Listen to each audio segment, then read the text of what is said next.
Bihar public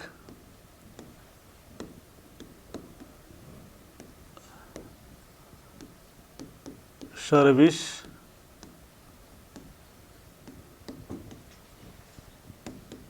commission interview.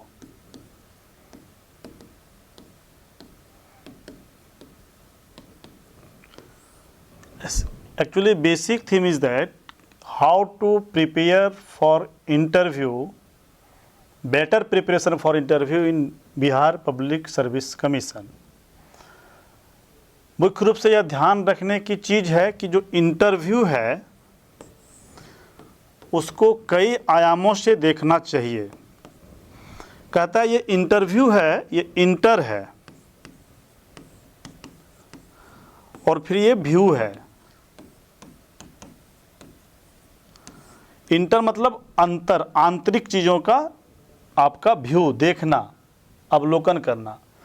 लेकिन थोड़ा और इसके ब्रॉड में अगर हम लोग जाते हैं, बिकॉज कि you are going to become civil servant, तो हम देखते हैं कि जैसे इंटरव्यू में आपका, जब आप किसी फर्म का, किसी प्राइवेट इंस्टीट्यूशंस में इंटरव्यू देने जा रहे हैं तो उसके क्वेश्चंस पूछने के तरीके पैनलिस्ट का, और जब आप सिविल सर्वेंट बनने जा रहे हैं उसके क्वेश्चंस पूछने के तरीके में अंतर होगा। तो आपको एक ब्रॉड पर्सपेक्टिव में इंटरव्यू को देखना है और इसमें इंटर के साथ साथ आउटर व्यूज़ भी आपका अवलोकन होगा। इस चीज़ के लिए हम लोग देखते हैं कि इंटरव्यू में जो प्रिपरेशन होना चाहिए उसका कैसे, किन किन चीज़ों में उसको हम लोग बांट कर उसका अध्ययन करें। पहली चीज़ है कि आपका बैकग्राउंड क्या है।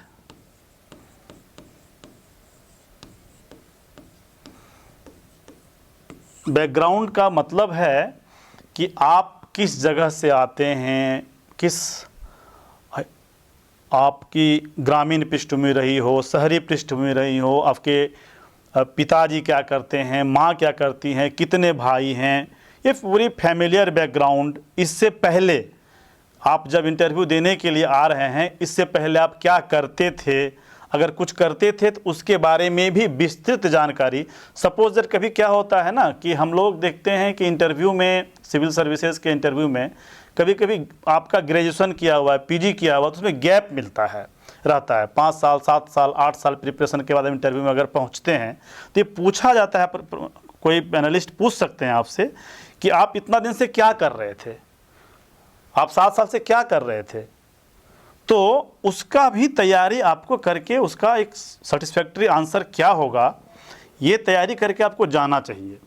तो एक बैकग्राउंड हुआ, फैमिलियर बैकग्राउंड, प्लस आप पहले क्या करते थे, इससे संबंधित पूरी जानकारी आपको रखनी चाहिए। दूसरा आप देखते हैं कि आपका एक ड्रेस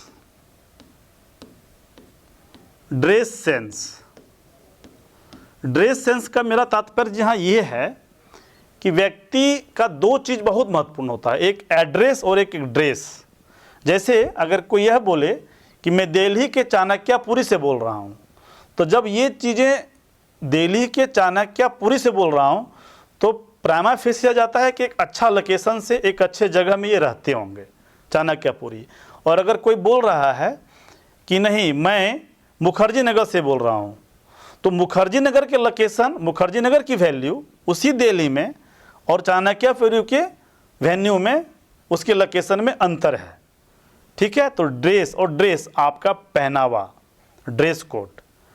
तो ये चीज़ आपका शूज, आपका पहनावा, ये कोई ज़रूरी नहीं है कि अगर कोट पैंट और टाई पहन के ही जाएं। हम इस बात से बहुत सहमत नहीं हैं। ये ज़रूर होनी चाहिए कि आपका जो ड्रेस कोड हो वो अच्छा हो, सुंदर हो, साफ़ सुथरा हो, आयरन किया हुआ हो। शूज अगर है तो बिल्कुल साफ़ सुथरा पॉलिश किया हुआ हो, ताकि वो चीज़ आपका जो व्यक्तित्व में निखार लाता है, उसके साथ साथ आपका जो अच्छा ड्रेस कोड होता है, ड्रेस सेंस होता है, तो उससे आपका कॉन्फिडेंस आएगा इंटरव्यू में, I am fit for interview. आप जैसे ही जाएंगे अंदर में तो एक कॉन्फिडेंस आना चाहिए। सामने वाला फर्स्ट प्रेजेंस तो होता है क्या कि आप जैसे ही बोर्ड के अंदर में, गेट के अंदर में जाएंगे, कॉल होगा, आप जाएंगे तो लुक आपका दिखेगा। बात तो बाद में होगी पैनलिस्ट से, लेकिन सबसे पहला क्या होगा, आपका लुक। तो वो जो पहला लुक जो आपका होना चाहिए वो बहुत ही सही होना चाहिए, बहुत इंप्रेसिव होना चाहिए।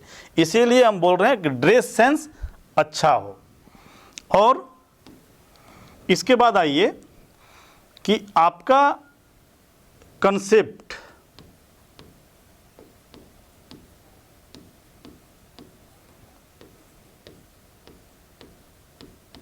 Concept should be clear. Concept should be clear का मतलब है कि आप जिन चीज़ों का अध्ययन करके आप वहाँ तक पहुँचे, इंटरव्यू तक पहुँचे, तो कभी कभी कुछ पैनलिस्ट, चूँकि उसमें 5-6 मेंबर होते हैं, तो हो सकता है कि बहुत बारीक चीज़ आपसे पूछ सकते हैं। क्योंकि अध्ययन के दौरान क्या होता है कि हो सकता है कि बेसिक चीज़ों को, जैसे हम बोलें हज़ार्ड क्या होता है, निधन क्या होता है, मृत्यु क्या होता है, तो अब निधन और मृत्यु क्या होता है, लगेगा कि दोनों समान ही है, लेकिन दोनों समान नहीं है। एक जो प्रोफेसर हैं, जो कॉलेज में पढ़ा रहे हैं, वह भी वेतन लेते हैं, और एक श्रमिक है, वह कहीं श्रमदान दे रहा है तो वहाँ से उनको भी पैसा मिलता है। लेकिन क्या दोनों समान हैं? नहीं हैं। तो देखिए, जैसे बिहार जैसे राज्यों में हम देखते हैं कि जो मुझे जानकारी है, लेबर एंड सोशल वेलफेयर जैसे सब्जेक्ट जो होते हैं, बहुत सारे विद्यार्थी लेकर बैठते हैं। तो आपको छोटी छोटी चीज़ बारीकी से जानकारी लेकर जाना चाहिए, नॉलेज रहनी चाहिए कि श्रम क्या है, श्रमिक क्या है, श्रमिक कितने प्रकार के होते हैं।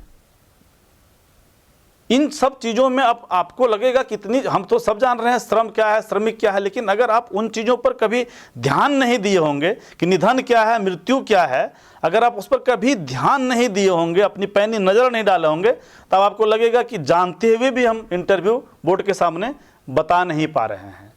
और जब आप नहीं बता पा रहे हैं तो आपका वहाँ कॉन्फिडेंस लूज करेगा। ध्यान यह रखना है कि जो आपका सब्जेक्ट है, जिस पर आपकी अच्छी कमांड है, अच्छी पकड़ है, उनकी छोटी छोटी बारीकियों को भी आप समझें और जानें। किसी का लोक प्रशासन सब्जेक्ट होगा, तो लोक प्रशासन में अब हम क्या बोल रहे हैं, कंसेप्ट शुड बी क्लियर।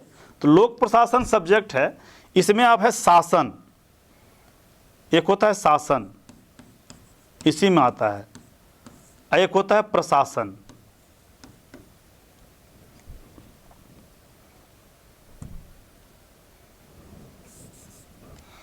एक होता है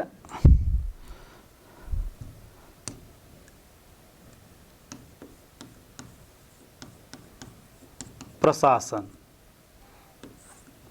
अब ये शासन जो है वो प्रशासन नहीं है, और जो प्रशासन है वो शासन नहीं है। अब आप सोचे होंगे कि लोक प्रशासन मेरा सब्जेक्ट है, मैं क्वालिफाई किया हूँ, या फिर जनरल आप जब सिविल सर्वेंट होते हैं तो आपको प्रशासनिक गतिविधि में आप शामिल होते हैं, तो आपको शासन और प्रशासन जानना चाहिए कि शासन में क्या होता है, प्रशासन क्या कहते हैं। और अगर इंटरव्यू बोर्ड आपसे पूछ दिया कि शासन प्रशासन में अंतर बताइए, तो आप वहाँ नहीं बता पा रहे हैं, तो ये इन सब चीज़ों को ध्यान में रखने की ज़रूरत है। और अपेक्षा रहता है कि आप इस ऐसी जानकारी, ऐसे ऐसे छोटे छोटे चीज़ों पर भी, जो बहुत महत्वपूर्ण होता है, क्योंकि उनको पता रहता है कि कहाँ आपकी दृष्टि नहीं गई होगी। यद्यपि क्या पूरी किताब की जानकारी है आपको, आप मेंस क्वालिफाई करके गए हैं, उनको पता है कि आपकी बेसिक नॉलेज जो है ले क्या पाए होंगे। और यदि आप इन चीज़ों में अटकते हैं तो आपका कॉन्फिडेंस भी लूज करेगा, और आप अगला जो क्वेश्चन होगा उसमें भी आप अपने आप को ये शो करेंगे कि लगता है कि कहीं इस तरह का क्वेश्चन ना हो जाए जो फिर हम जवाब ना दे पाएँ। और धीरे धीरे क्या होगा, आपका कॉन्फिडेंस लूज करता हुआ चला जाएगा। जो आप पहले से अगर नॉलेज है और आप बता पा रहे हैं तो आपका कॉन्फिडेंस बिल्डअप होता है at the time of interview. कुछ क्वेश्चंस आएंगे आपके सब्जेक्ट सब्जेक्ट से। और ये सब्जेक्ट जो है वो कुछ भी सब्जेक्ट हो सकता है। कुछ भी सब्जेक्ट कहने का तात्पर्य मेरा है, चाहे ये ज्योग्राफी हो, चाहे वो इंडियन पॉलिटी हो, चूँकि आप सब पढ़ के गए हुए हैं, चाहे इंडियन पॉलिटी हो, चाहे वो साइंस हो, चाहे वो नेशनल, ये कर दें,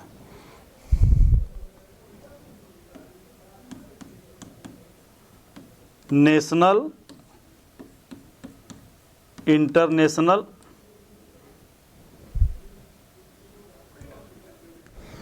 interview,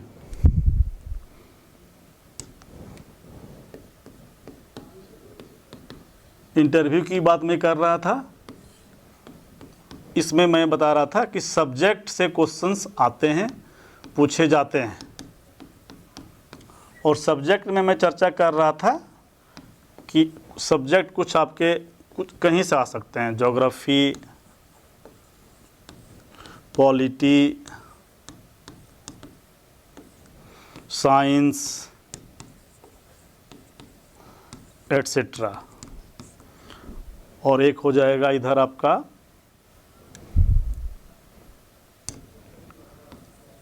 current affairs. Current affairs, current affairs में भी दो पार्ट, नेशनल, दो पार्ट नहीं बल्कि इससे भी ज़्यादा होगा, नेशनल, एक बीच में स्टेट ले लेते हैं, और ये एक हो जाएगा आपका इंटरनेशनल।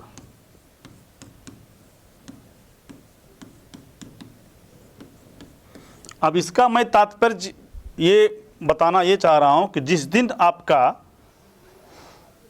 इंटरव्यू है उसका डेट, सपोज दैट कि एक कोई डेट हम लेते हैं कि भाई आपकी इंटरव्यू 27 जनवरी को है, और 27 जनवरी को पटना किसी वजह से कोई घटना घट गई, कुछ वैसा न्यूज़ हुआ, कुछ स्टेट का बहुत सारा बड़ा प्रोग्राम हो गया, वो स्टेट लेवल का है, जो सारे मीडिया ने उसको अपना न्यूज़ बनाया हो, तो क्वेश्चन आए, आपसे पूछा जाए अथवा नहीं पूछा जाए, that is different matter, but matter is that you should prepare for this type information, you should collect this type information, because उस दिन वो पटना के लिए महत्वपूर्ण सूचना है और आप पटना में ही इंटरव्यू देने जा रहे हैं। तो ये अपेक्षा रखेगी बोर्ड आपसे कि जिसको कि मीडिया ने और पूरे स्टेट ने उसको प्रमुखता से आज का दिन महत्वपूर्ण रूप से उसको आज किसी भी मुद्दे को लेकर के उसको इम्पोर्टेंस दिया है, तो ये बोर्ड पैनल आपसे अपेक्षा रखेगी कि आप उन चीज़ों को विस्तृत रूप से जानकारी रखें। हो सकता है कोई पूछ दे आज का दिन आपका क्यों महत्वपूर्ण है स्टेट के लिए। अब आप तो न्यूज़पेपर देखे नहीं हैं, आपको कोई जानकारी नहीं है, अब आपको लगेगा ये कौन सा क्वेश्चन आ गया है, तो वो इसलिए पूछा गया है, उसको प्रमुखता से सभी समाचार पत्रों ने जगह दी है। और साथ ही साथ कुछ इंडिविजुअल्स टाइप के कुछ क्वेश्चन आपके पास आएंगे, उसको हम लोग कुछ आईक्यू में भी बोलते हैं। आईक्यू लेवल भी आपका चेक होगा। जैसे सपोज दैट अगर आपसे कोई पूछते कि ये बताइए कि आप डीएसपी प्रायोरिटी दिए हुए हैं पुलिस उपाधीक्षक, अब बोलिएगा हाँ। सभी थानों में जितने भी थाने हैं वहाँ हनुमान जी की प्रतिमा क्यों रहती है? नहीं रहनी चाहिए, जबकि थाने में हर समुदाय के लोग जो नौकरी करते हैं तो वहाँ पर हनुमान जी की प्रतिमा क्यों लगाई जाती है, क्यों रहता है? अब आप इस पर तैयारी करके चूंकि गए नहीं हैं, उनको भी पता है कि तैयारी करके नहीं आया होगा। अब वो आईक्यू टेस्ट है आपका। या सपोज दैट आप पुलिस उपाधीक्षक बन गए, आप डीएसपी हैं, फर्स्ट पोस्टिंग आपकी डीएसपी पद पर होगी, आप डीएसपी हैं या एसडीपीओ हैं और आप जिस जगह पर हैं वहाँ हंगामा हो गया, भगदड़ मच गया, आप क्या करेंगे तुरंत में? आप इस पर हो सकता है आपकी तैयारी नहीं हो, तो आप बोल देंगे क्या मैं भीड़ पे गोली चला दूंगा, गलत आंसर होगा। इस पर आपको तैयारी करनी है। इस तरह के क्वेश्चन पे आपको फुल्ली प्रिपेयर्ड होके जाना होगा कि भाई इस तरह के प्रश्न अगर आते हैं तो क्या मेरा जवाब होगा। सबका एक प्रक्रिया है, भीड़ को कैसे कंट्रोल करेंगे, देखेंगे, उसको समझेंगे, वहाँ भीड़ का कौन नेतृत्व करता होगा। हो सकता है अगली स्लाइड में आपको हम सारी चीज़ों पर और डिटेल में बताएंगे कि कैसे हम उसको कंट्रोल करेंगे और फिर क्या क्या प्रक्रिया है, कब बुलेट गोलियाँ छोड़ी जाती है, पानी का फवारा छोड़ा जाता है, फिर माइक से हम लोग अनाउंस करते हैं कि भीड़ को हट, कि भाई भीड़ अपना जो है अपना, ताकि इधर उधर हट जाए, जो उसके लीडर होते हैं उससे बात करना है। ठीक है, तो कि हम लोग सीधे ये नहीं कि हाँ गोली हम का आदेश दे देंगे गोली फायर करने का, नहीं, गलत होगा। तो ये सब IQ भी आपका टेस्ट करने के लिए इस तरह के प्रश्न फ्रीक्वेंटली आते हैं, और नहीं भी अगर है तो आपको तैयारी करके जानी चाहिए। और वो इसलिए जानी चाहिए कि आप अपना अंदर से कॉन्फिडेंट आपको हो सके कि हाँ हम तैयार हैं इंटरव्यू के लिए। और इंटरव्यूज़ नथिंग, कुछ भी नहीं है इंटरव्यू। जिस दिन आपको कॉल लेटर आ गया कि इंटरव्यू के लिए you are actually selecting for interview, उस दिन से आपको ये सोचना चाहिए कि मैं लोक सेवक हूँ। ये आपके विचार में उसी समय से आना चाहिए कि मैं ऑफिसर हूँ, और ऑफिसर हूँ और officer like behave.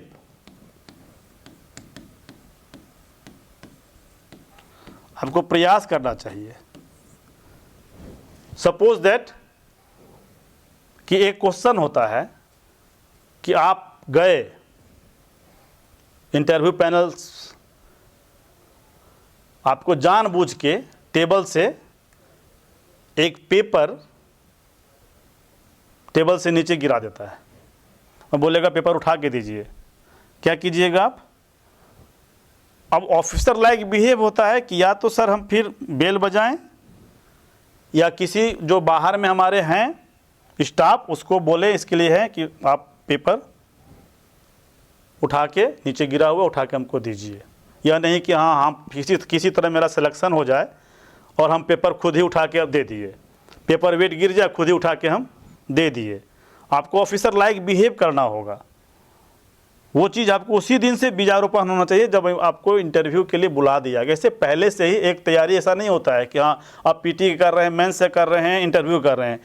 Civil services की तैयारी जो होती है वो कंसोलिडेट होता है, एक साथ सभी की तैयारी होती है। इसलिए जब आप सिविल सर्वेंट बनना आपकी जेहन में आ गई, आपकी सोच में आ गई, तो आपको अपने पूरे व्यक्तित्व, ये व्यक्तित्व का परीक्षण है। इंटरव्यू जस्ट क्या, आपकी पूरे पर्सनैलिटी का टेस्ट है। इसमें नॉलेज का टेस्ट नहीं है, ये पर्सनैलिटी टेस्ट है। ये नॉलेज का टेस्ट नहीं है, नॉलेज का टेस्ट हो चुका है आपका। नॉलेज टेस्ट हो चुका है, ये क्या है आपका? पर्सनैलिटी टेस्ट है। और पर्सनैलिटी एक दिन में नहीं बनता है। पर्सनैलिटी का निर्माण ठीक उसी तरह होता है जिस तरह मिट्टी का निर्माण होता है। मिट्टी का भी निर्माण एक दिन में नहीं होता है। व्यक्तित्व का भी निर्माण आप सोचेंगे एक दिन में कर लेंगे, नहीं होगा। तो नॉलेज का टेस्ट हुआ तभी आप इंटरव्यू में जा रहे हैं। इसलिए सब्जेक्ट पर क्या है उस पर नहीं, सबसे पहली सोच कि हम ऑफिसर बनने जा रहे हैं और मेरे अंदर में वो विश्वास है कि हम इंटरव्यू मेरा अच्छा जाएगा और हम क्वालिफाई करेंगे। ये सोच जिस दिन आपके अंदर आ गया, और आप ये कभी ना सोचें कि हाँ हम इंटरव्यू बोर्ड में तो बड़े बड़े सब विद्वान रहेंगे, स्कॉलर रहेंगे, उनके सामने तो हम कुछ भी नहीं हैं। आप ये गौर कीजिए कि जो आपका आज इंटरव्यू लेने के लिए पैनल में होंगे, कल वो आपके जैसा हो सकता है, इंटरव्यू दे के ही वो आए होंगे। ये आपको सोचना होगा, आपको कॉन्फिडेंस अपने आप में लाने के लिए। यह कभी भी आप अपने मानसिकता में मत लाइएगा कि हमसे बहुत जानकार सामने वाले बहुत जानकार हैं, नो डाउट, लेकिन वो आपको छांटने के लिए नहीं लाए हैं, वो आपको सेलेक्ट करने के लिए। सेलेक्ट, और सेलेक्ट क्या होता है? सेलेक्ट का मतलब होता है, सेलेक्ट का मतलब होता है विच वन द बेस्ट।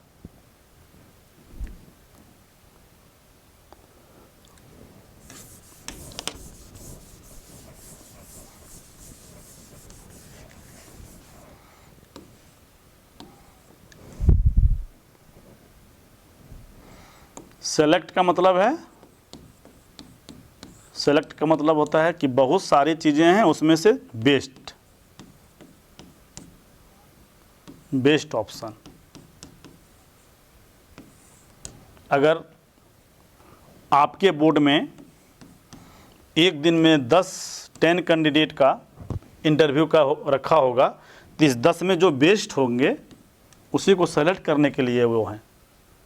और सेलेक्ट करने में तमाम मल्टी डायमेंशन को देखा जाएगा, आपकी पर्सनैलिटी, आपकी सब्जेक्ट की, जो हमने आपको बोला बारीकियों की जानकारी, कुछ IQ लेवल के क्वेश्चंस, कुछ करेंट अफेयर्स। हो सकता है कि आपका कहीं ऐसा उनको लग जाएगा कि हाँ इंटरनेशनल नेशनल चीज़ों से लिंकेज करके इनके पास नॉलेज है, तो वो पूछ सकते हैं कि बताइए अमेरिकन पॉलिटिक्स जो है वो कोरिलेट करेंगे, इंडियन पॉलिटिक्स और अमेरिकन पॉलिटिक्स, उससे रिलेटेड पूरा यूरोपियन पॉलिटिक्स, एशिया का पॉलिटिक्स, चाइना का पॉलिटिक्स से कोरिलेट करके बताएंगे। बताइए हमारा अर्थव्यवस्था, इकोनॉमी से संबंधित आपसे,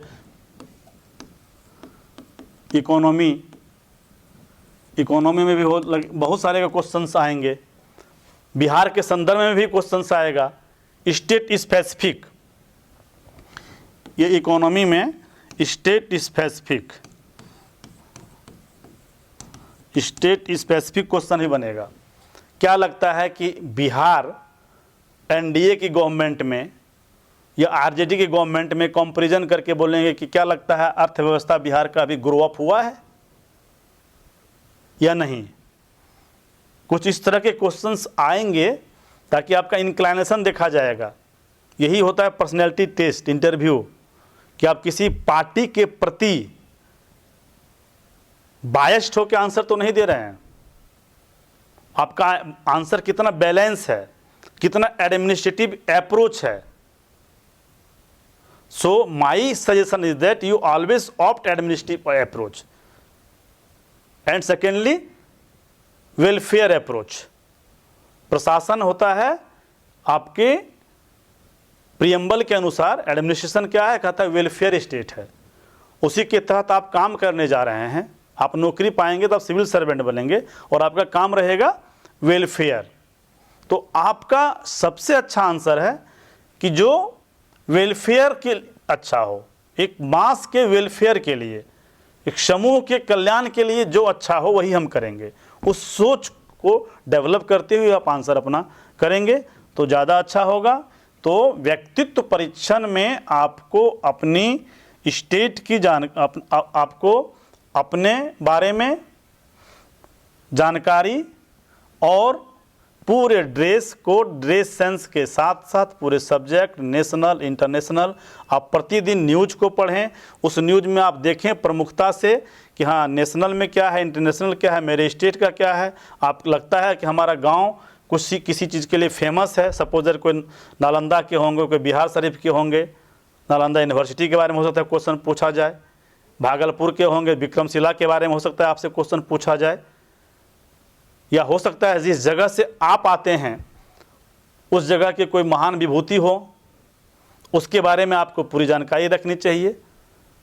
तो लोकल न्यूज़, नेशनल, स्टेट का, अंतर्राष्ट्रीय स्तर का न्यूज, आर्थिक व्यवस्था के बारे में, भारत की का जो ग्रोथ रेट है वो क्या है, बिहार का ग्रोथ रेट क्या है, कैसे लगे, क्या आपको लगता है और अच्छे तरीके से ग्रोथ रेट हो और अच्छा बिहार करे, इसके लिए आप 5 सुझाव दीजिए, आपका कुछ सजेशन दीजिए।